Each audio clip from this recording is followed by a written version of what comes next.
Hello, welcome to another edition of James and Chris Science Videos, where today we're talking about resistance in a circuit. So to start off, I've got a very simple circuit here just to demonstrate what's going on. So I've got a cell with a positive and negative end that is attached straight to an ammeter, where at the moment, running through this, I've got a reading of 2.83 amps. Now, if you remember back to a previous lesson, what does that mean? Well, that's the amount of negative charges that are going past in 1 second, and it's times by a certain amount. I think it's 330,000 negative charges per second is 1 amp, and therefore you then go up to 2 and so on.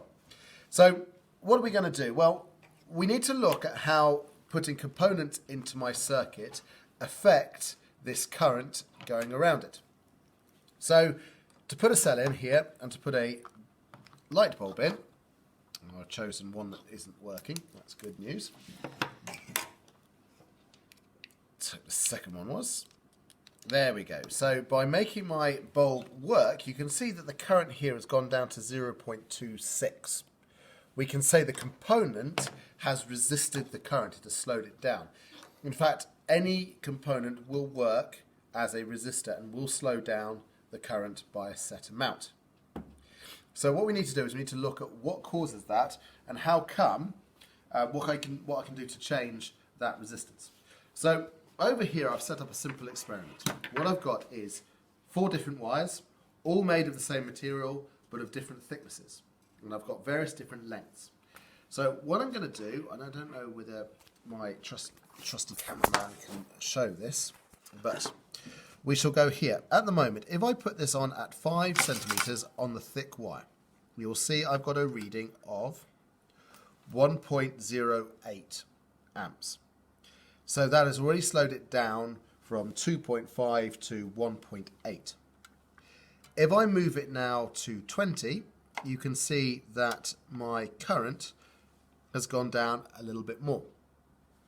If I move it over to here, you'll find my current again has reduced. So there is a correlation. There is a link between how long the wire is and how the current is affected. We call this effect its resistance. The more it resists, the lower the current will be. Now, I looked at this. Let's just go back to 5 centimeters on my thicker wire.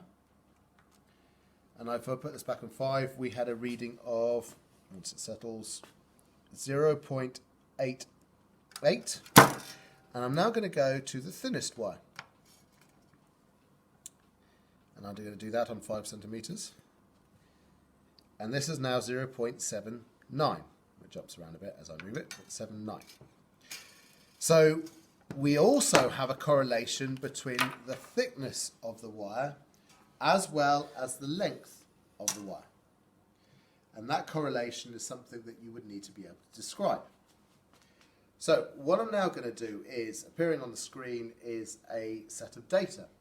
That set of data I would like you to look at and to do 2 things with. I'd like you to make a graph for it. There are 2 ways you can do this. If you want to do it freehand on a piece of paper, you don't necessarily need a piece of graph paper to do it, but one would help. And either draw it by hand, and I'd like you to choose either thickness of wire or to do length of wire as your 2 factors. If you are feeling particularly computer literate, you can try, instead of doing by freehand, you can try putting it into a spreadsheet, either Google Sheets or Excel, for example, and use those programs to come up with a graph.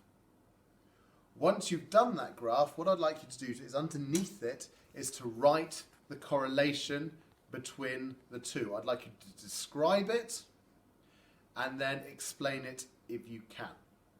To help you with the explanation, here's a little analogy that might help. Imagine, if you will, that there is a road that has got 3 lanes and how fast the cars generally go in traffic with those 3 lanes. And imagine, if you will, a road with 1 lane and how the difference between the speeds of traffic on that might be and how many cars you think might go past per second on each of the different roads might help you explain the distance. For the length, you might need to think about the electrons are being squeezed in, and the longer it's being squeezed, that might give you an input for that. Final word for today is the word number. Thank you.